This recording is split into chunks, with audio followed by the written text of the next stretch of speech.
Hey guys, three names: Podbean, Telestream for ScreenFlow, and Warby Parker, the glasses that I wear. Check them out. They're in the show notes. Hey everyone, this is Vernon Ross, and welcome to the Social Strategy Podcast, bringing you the best in online business, social media, and good old-fashioned networking. Happy New Year, everyone. This is actually going to be the first episode of the new year that I am going to post. So, woohoo, Happy New Year. I run into different things all the time online, especially, being a podcaster. There's all kinds of apps out there. You guys know I recommend them, talk about them. Actually, Podbean's one of the sponsors of this podcast. Spreaker's cool. I use them all. But one of the things I've run into when teaching this class over at the University of Missouri St. Louis is that people want to get into podcasting, but not all of the time do they have the funds to get started. The microphones can be expensive. The mixers can be intimidating and push people off from it. And all of the stuff that you need, especially when you see a student walk into the audio lab and there's boom arms and microphones and professional looking equipment, and they're like, oh, wait a minute, I didn't want to go into radio. That's kind of the impression that they get. So anytime I discover something that you can take audio, put it online, and get your thoughts and your message out into the world, I'm all over it. So I was actually on another audio app called Anchors. It's an app where you leave 2-minute messages and people can respond to them. It's okay. It's cool. Came out, I think, maybe a couple years ago. But I heard about another application called Bumpers, and someone had just discovered it, but it's not brand new. Today's guest, I've got Ian Ownsby. He is the creator, founder of Bumpers. Ian's not one of these just typical startup guys that he just had a great idea, jumped out of college, and it's like, hey, let's give me some money, VCs. He's actually been around for a while. He started at Twitter in 2008, so he's been in the game since the game was starting to get good. So there's no brand newish to Ian. He knows what he's talking about. He's a software engineer, iOS developer, engineer, and of course, like I said, the co-founder of Bumpers. Ian, man, welcome to the show. Thank you. That's all correct. All of that was spot on. Awesome. So how did this idea come about? Yeah, I mean, kind of what you were talking about. Me and my friend used to make or had the idea of like, oh, we're funny, and so let's make a podcast. And we would kind of record us just talking about what happened that month in tech, because that was the industry we're in. And we'd edit it down we'd record an hour and we'd edit it down to 5 minutes of the good parts, right? Mm-hmm. And we published it, and our friends liked it. It was, not serial or anything, but it was good. And we enjoyed making it, and we should have, by all means, continued doing it. But we're kind of blown away by the initial startup cost, but, whatever, we're able to do it. And then the editing, which isn't a one-time cost, but like a constant cost, mm-hmm.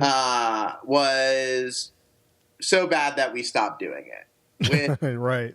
was a bummer and kind of showed me how broken the full ecosystem is from start to finish, right? Mm-hmm.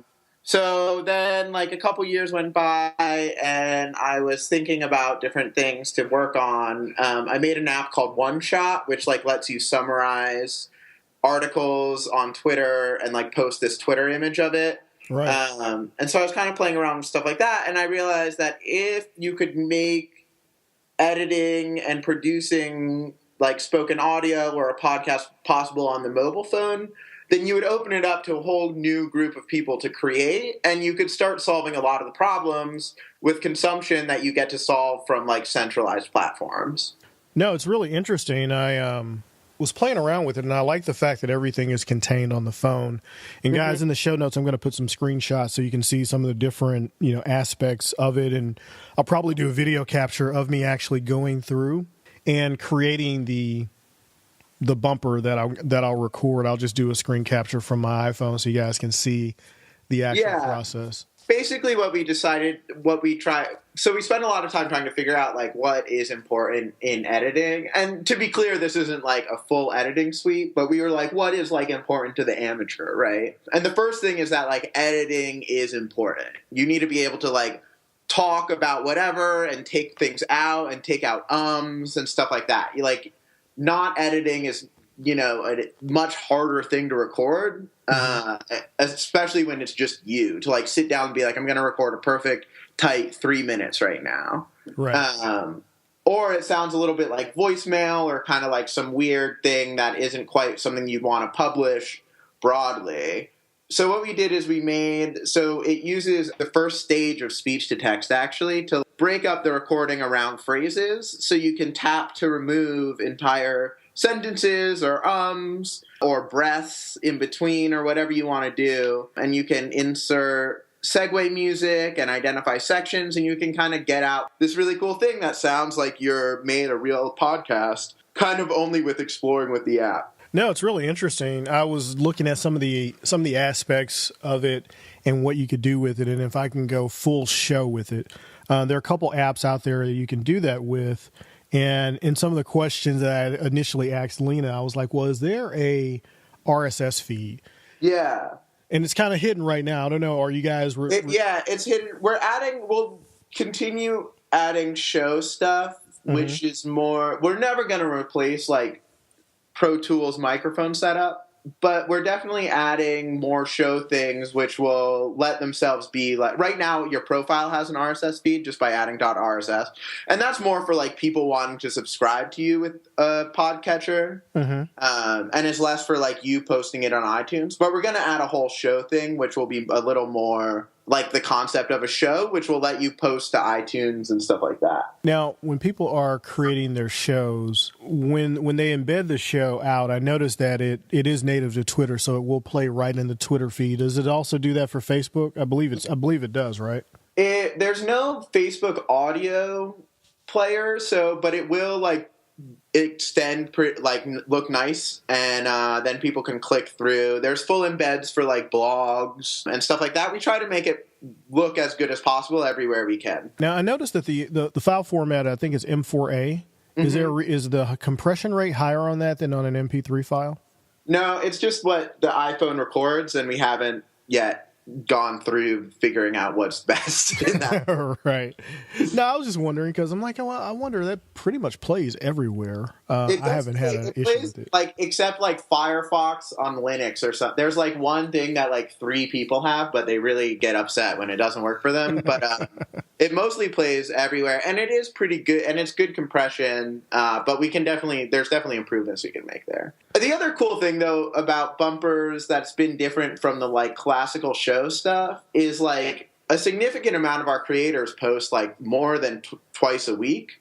Some of people like Jeff, does a lot of sports content, will post like 4 or 5 a day. And so like it's kind of made much more for like these more frequent, shorter posts. We have like one guy from Haiti who's a DJ from Haiti, a radio DJ, and he'll do like, he's also kind of an activist, and so he'll do like in the field interviews and content like as he's out, doing things in the streets. And so there's a lot of cool stuff like that isn't quite in the same realm of like the studio day after analysis, but is interesting as soon as you kind of like think of breaking podcasts out of that environment. Right. No, yeah, it's very interesting. It's not quite the live show, but it's live enough. Yeah, it's live-ish. Right. No, I did like that aspect of it. And I'm like, wow, you can record this, get it up and out pretty quickly. Yeah. I mean, like, my thought about it has always been, like, there's a part of Serial. Serial is the most common example I use, but there's a part of Serial, which is a podcast, a true crime podcast, right, where they're trying to figure out if this guy is a murderer or not. And they go and talk to the guy who they think did the crime. And there's this episode where like 10 minutes of it is just them in the car ride back talking about like talking to him. And they're like, wow, like they've kind of set this guy up to be this whole thing. And then they meet him and he's super nice. And like, they're like, wow, but was he weird about that? And it's just like their post-interview reaction. Right.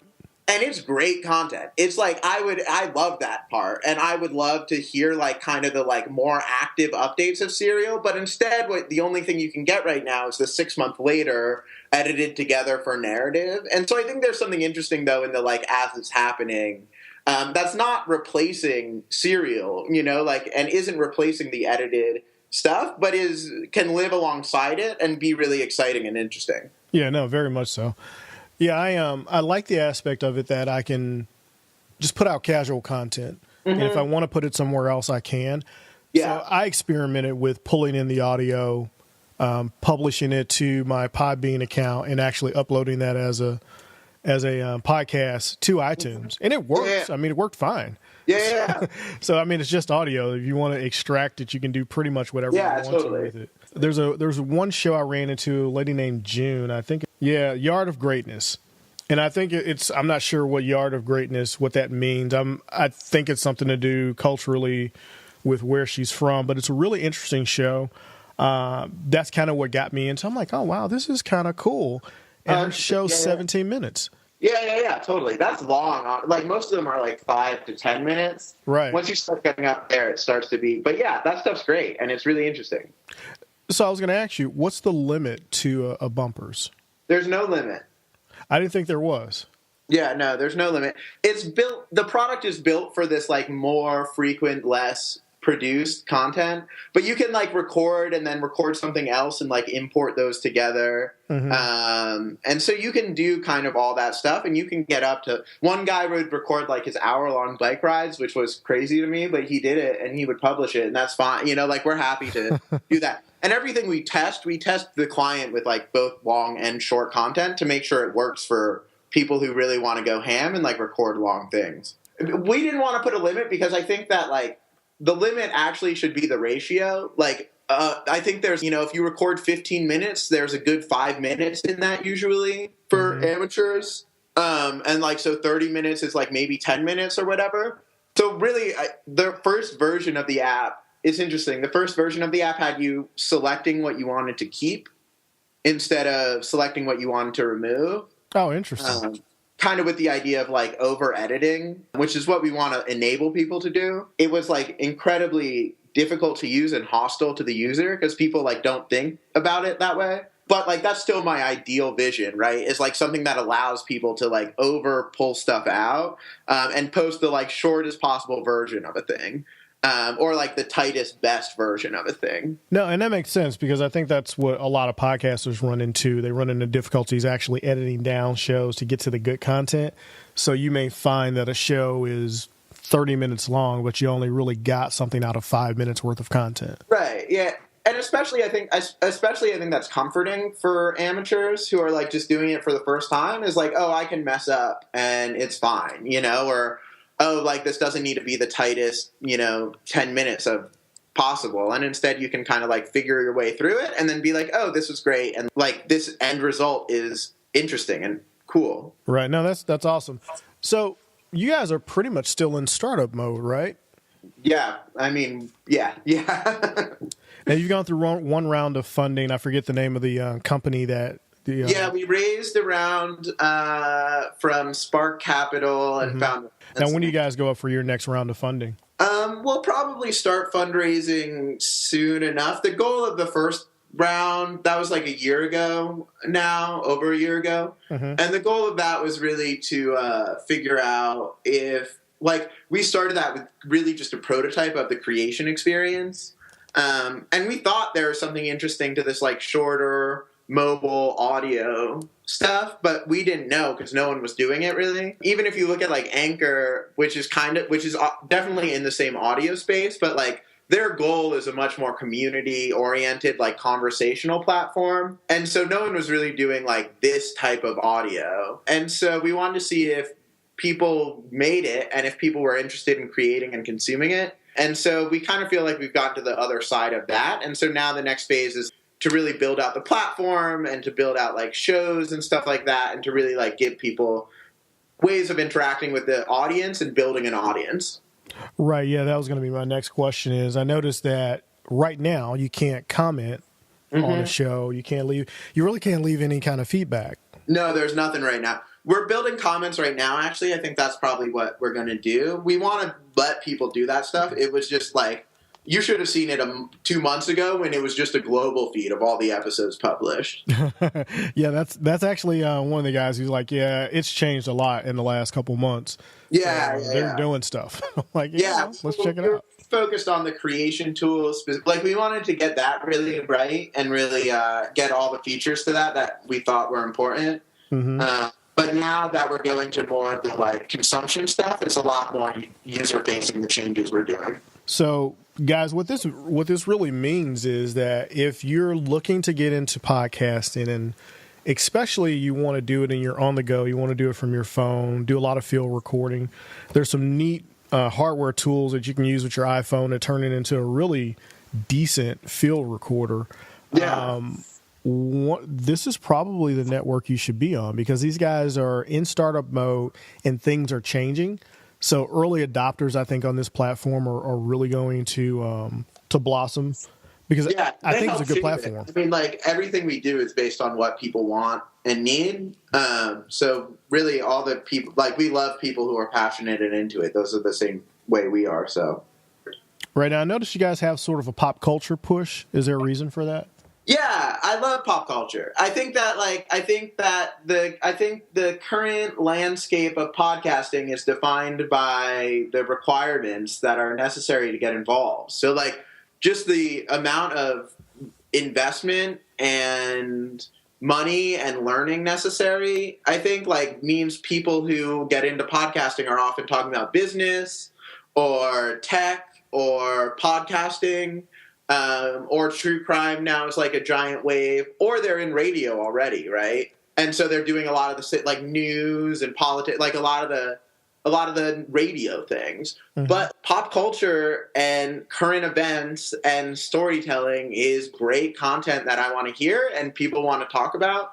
But I just don't think people do it right now in the podcast world, because you're not going to go out and buy a whole recording studio to, talk about, like, your reaction to this Golden Globes episode. Right. And so, but, like, people have interesting things to say, and there's hilarious stories and stuff. And so I think that's, like, a real niche that we're especially interested in. The other is sports. That's really been doing really well already because of just the free, like, people do in locker room interviews with NBA stars.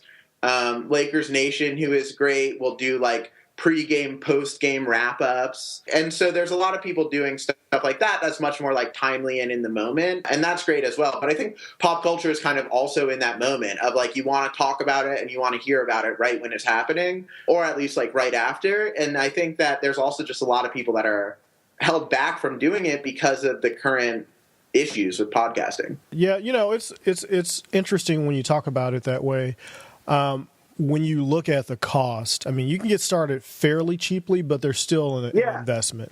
You don't need a mixer. You can plug into directly into your computer with a USB microphone. But if you don't know how to do audio editing, and I mean, even then, that microphone is like $60, right? Yeah. And so you're talking about $60. So, like, if you're like, oh, I have one thing to say, that's the other thing about bumpers that's different. Is, like, you can post one-offs, and, like, it's really built for that. Right. We're adding the show stuff, but right. And so, like, if you just have a funny story about the Golden Globes, then you're not going to be like, oh, let me Amazon this microphone right now for $60, and then, like, set up on Podbean and, like, set up a whole show, because I don't know if this is a whole show. I'm just posting this thing. So I think that there's, like, a really interesting space there. No, there is. I like what you guys are doing with it. I was just going to say the cost of just editing. Yeah. Anywhere between $15 to $30 an episode. Yeah. You're talking about if you do for a month, cheap. I mean, it's expensive. Yeah, totally. And it's just so much time. Like, in my research, it's like 5 minutes removed costs people basically an hour of edit time. And so, like, and that's insane. Like, that's not something that, like, a normal person is going to want to do. It's, like, really a labor of, like, I don't know. I'm not trying, like. No, you're absolutely right. Podcasters absolutely love it or hate it. Yeah, exactly. And so. And I love it too, and I'm not, I think a lot of people love it, but, like, right now you need to really love it to spend the time to do it, when there are some people who are just good at it, and they should be doing it also. Or some people who, like, think it's cool, but don't want to, don't want to invest all the time and money into it. And I think that content can be just as good as the content of the people who really love it, and different, and hit different markets, and be interesting. No, absolutely. So now, where do you see podcasting going in the next, I don't know, probably 18 to 24 months? Yeah, it's interesting. I think it's sustainable right now. So I think it could stay as it is. I think there's a supply problem. Like we saw with cereal that there is demand, right? Like we saw with cereal that 50% of America is interested in listening to podcasts, or is open to listening to podcasts. Yeah, absolutely. And so it's not a question of will people listen to audio? Like people listened to audio and enjoyed it, and there was a national conversation about it. So I see that as proof of there being demand, but yet only 10-20% of Americans listen to a podcast a month. So what's the difference there in that? Where's that 30%, 40% going? And I think the answer is it's in supply. There's a supply and discovery problem. So I think unless someone solves those aspects, podcasting will stay in the world it is now, which is a labor of love and kind of niche, but interesting to people, and people being open to it. But I think the technology just needs to move forward. No, I totally agree with you. So of course the question that comes up when you start talking about podcasting as it currently is, and that it'll probably maintain that, and as it becomes more popular, of course, the question that comes up, and I get it all the time, and it's one of the things podcasters worry about: how do I actually make money from this show? Yeah, totally. I mean, and right now it's hard, and right now it's actually bad for both parties, right? Because you as an independent podcaster you have to negotiate all your own deals, basically, or with a network, right? That's how you do it. Yeah, absolutely. And then the people you're negotiating with, you're often negotiating hard. You're they'll size you up as a show and be okay, you get roughly this many listeners, so you fall into this bucket that we pay for, right? Right. And so then so if you do an amazing, let's say everyone loves bumpers, so this one gets 10 million listens, those sponsors are still paying you the same amount for this episode that they would pay you for, your standard episode. And so that's great for them, but sucks for you. And they can't find you. You have to go individually negotiate with them, which sucks for them. And if you're doing less than you're kind of average or whatever, they don't know are these downloads, are these listens, are these people actually skipping these ads or listening to these ads? Yeah. And so they don't have the analytics. So both parties don't have the information they want, and it's just impossible to do. So I think it's a major problem that is unsolvable in the current RSS feed podcatcher world. Mm-hmm. Does Bumpers have a solution for that? Well, because we let you put out content, but we try to keep all of our content in network. And so you could imagine right now there's when you're editing, there's a button for inserting a music segue, and you could just imagine a sponsored segue that you as a creator can put into your bumper. We know when people listen to it, and we can pay you for that. Oh, and wow.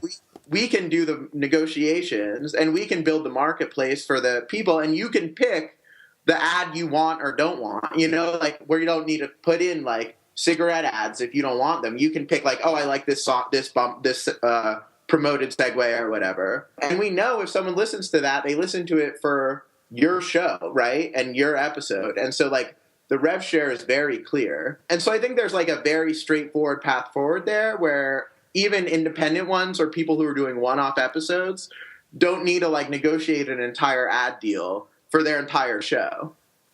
Oh, that is really interesting. Yeah. I mean, I think the way we've seen, there's an issue with social networks of not letting the people creating content get paid.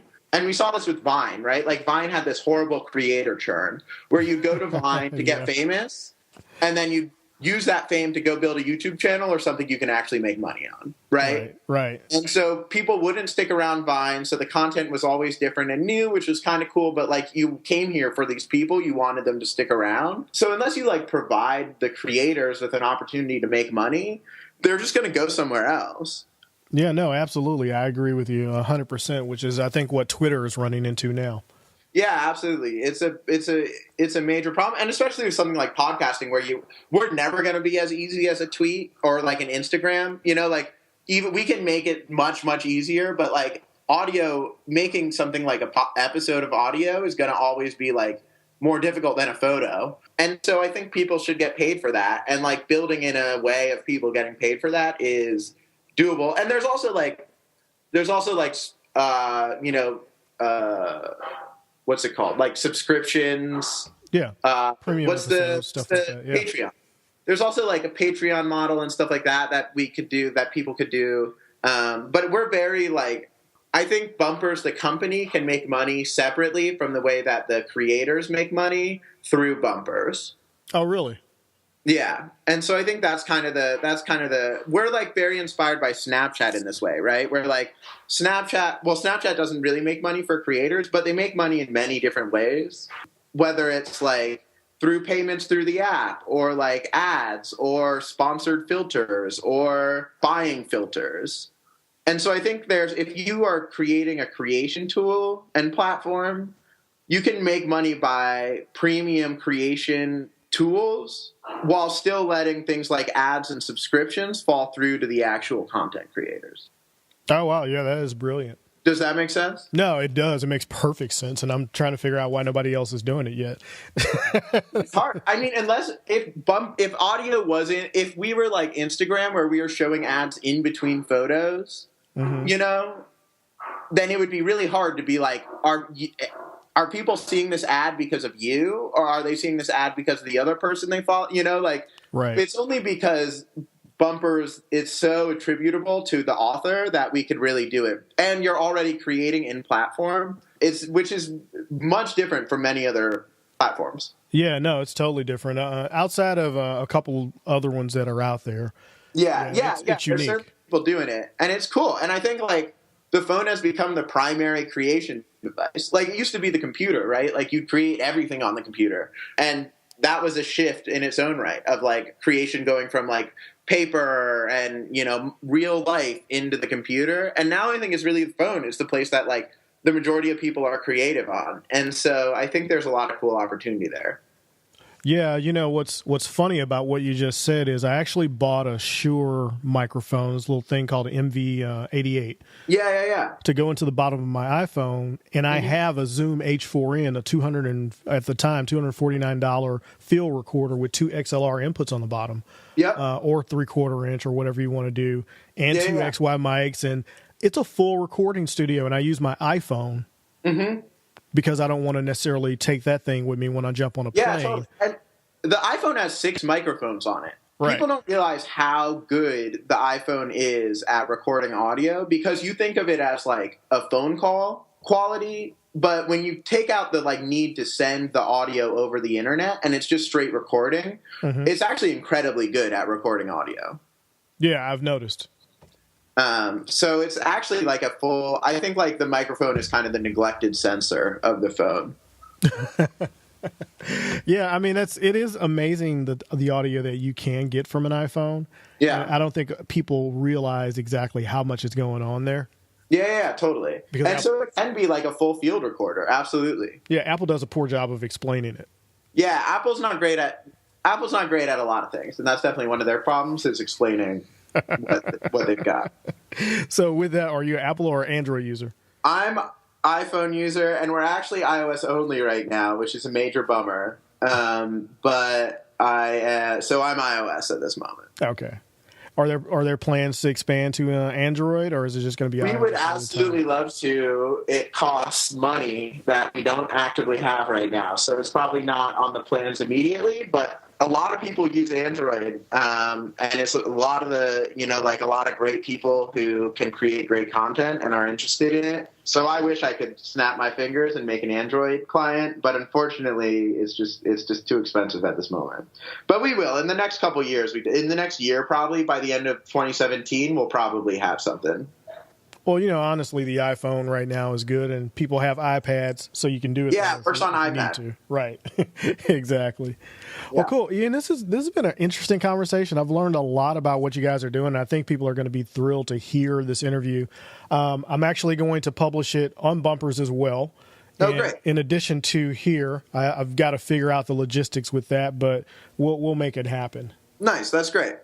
Anyone can email me, ian@bumpers.fm, if they have any questions, or I'm here for everyone. Right. That was just what I was going to say. Best way to get in contact with you is ian@bumpers.fm. Yep. Or on Twitter. Yeah. What's the best way on Twitter? @Ian O, IANO. Are you guys on Snapchat or Instagram? We are not, but we should be. That's a mistake on our part. Oh, yeah, it's okay. You know how it goes. We will be. And we're going to do Instagram share soon, which will be really cool. Very cool, because the Twitter one is great, the Facebook one is great. I was like, oh man, there needs to be an Instagram one. Yeah, we're gonna do like just a 60-second video type thing that shows that plays the audio. It's gonna be great. It's gonna be really cool. Oh man, I'm looking forward to that. Yeah. Well, hey man, I appreciate it. Appreciate you coming on the show. Thanks so much for your time, and I'm looking forward to everything that Bumpers is going to be bringing us in the near future. Yeah, thank you. I appreciate it. All right, cool. All right, guys, that was pretty exciting. Did you guys get excited when we start talking about revenue and advertisers actually knowing who listened and how many people listened to the actual advertisement? Maybe if they even skip past it. There's some interesting things that Bumpers is talking about that Ian touched on with revenue and how you can make revenue as a podcaster and as a company, how they can make revenue without it depending on what you're doing and not having to negotiate your own deals. That's actually pretty cool. Of course, Podbean's got like a marketplace, but I think this is on a different level because there's direct measurement against what you're doing, and you can just stick the ad in there. You don't have to have a huge show. So you get whatever the rate is, you stick the ad in there, and you make a little bit of revenue for whatever it is that you're doing, which may drive more podcasters to do more shows, especially if you can do a show, get revenue from it, and you didn't really invest anything in equipment, so there's nothing that you're making up on the back end to try to make up for it. The only thing that it costs you is the time that it takes to produce the show. So really, really interesting disruption to what podcast currently is. And I do agree that in some aspects, podcasting is broken with the CPC, cost per melee and all the stuff that goes around trying to get sponsorship. I think there's just some broken stuff there that doesn't really pay creators for what they're worth or for what that show is going to be worth in the future. So I don't know. I think that Bumpers is on to something really huge there, and I wonder if you guys agree. Definitely let me know in the comments. So moving on from Bumpers, wanted to let you guys know the interior design on the book is done. It is complete. I've signed off on it. I've approved it. The launch date is June 20th this year. I am super, super pumped about that, as you guys can tell. The cover wrap is being done. That's going to be done in about 12 weeks. And then the book's going to be ready. I'm going to approve that as soon as I get the copy for it. I'm super excited, man. This has been a crazy journey, and I'm just looking to get this book in as many hands as possible. So you can do me a favor. If you have not pre-ordered, and I know some of you guys have, Brianna Smith, thank you so much. She went and ordered. She's awesome. Thank you, Brianna, for going out and ordering. She's not the only one. Vashti Patrick ordered. There's a lot of people that have ordered. I'm probably going to start linking up people that have pre-ordered in the show notes and just giving them a shout out on the website and a link back to their Twitter account or their website or something. I may even build a special page of everybody that's pre-ordered. We're going to make this a club, maybe even do a Facebook group. I don't know, but I'm super excited about the fact that people are buying the book, and I want to get this in the hands of people. By the way, if you do not like physical books, and I know some of you don't, I happen to love physical books, but you will get a free copy of the ebook version if you pre-order the hard copy. Give it away. You don't have to keep it. Take it to the library and donate it to the library. That way, they don't have to order it through WorldCat, and people are going to get the book. It's going to get in the hands of someone else, and that is the point. We're trying to spread the message. I care about book sales. God, do I care about book sales. But I want to get this message out there. I think that I can help people find their voice through this book and through the stories that are shared in this book. And it took a lot to write. It took a lot of effort to write. I want to get this story out. This is not going to just sit on my shelf and sit in boxes in my garage. I want to get this book out, hundreds of thousands of copies, if at all possible. It's not just a business book. This is, this is about me. This is life stuff. This is finding your voice, mastering your message, getting out there, doing your thing. And I didn't realize it until writing this book, but I've been doing this my entire life. And I would wager that you probably have too and just don't know it. So think about that. I want to get this out into people's hands. I want kids to read this, teenagers to read this. I want to get this out there. So if you don't like physical books, order the book, take it to the library, donate it to them. It's only $12.95, and you'll get a free copy through Shelfie, which is in the back of the book. I saw that actually when I was pre-approving the interior design. All right, so Shelfie, you'll get your book. All you got to do is have your receipt and some documentation from your pre-order on Amazon. You'll be able to get that, order the book, and then you're off to the races, reading your ebook on whatever e-reader you have, whatever you do your thing on, and someone else can have the physical copy of the book. Do that for me. There's going to be a link up in the top right corner of the website, which is being redesigned. It'll be ready at some point in time. There's also, of course, a link in the show notes, so definitely check that out. Pre-order the book on Amazon. It is actually available in a few other places I'm going to link up to also in the show notes. I was trying to wait on the redesign page to come that would have several links to where you can pre-order it. If you're a Barnes & Noble person or a Books A Million person or Goodreads or whatever else, it's in a ton of places right now for available for pre-order, and it's making its way out to other e-retailers. So I'm going to try to find everywhere it is and link those up in the show notes so you can pre-order it from wherever you want. But that deal with the free ebook is going to be in there, Shelfie. So I'm not exactly sure how it all works just yet because I don't have my copy yet. But it is there. When you pre-order, you get a free ebook. So pre-order the book. You'll get the free ebook. Give it away. That's what I'm asking you guys to do. Hit me up on Twitter @RossPR or email me vernon@vernonross.com. I'm looking forward to your emails. I'm also looking for guests. You want to be on the show? Hit me up in email. Let me know your story and we'll see if we can tell it on the podcast. All right, guys, we got to go ahead and get out of here, and I will definitely see you in the next episode.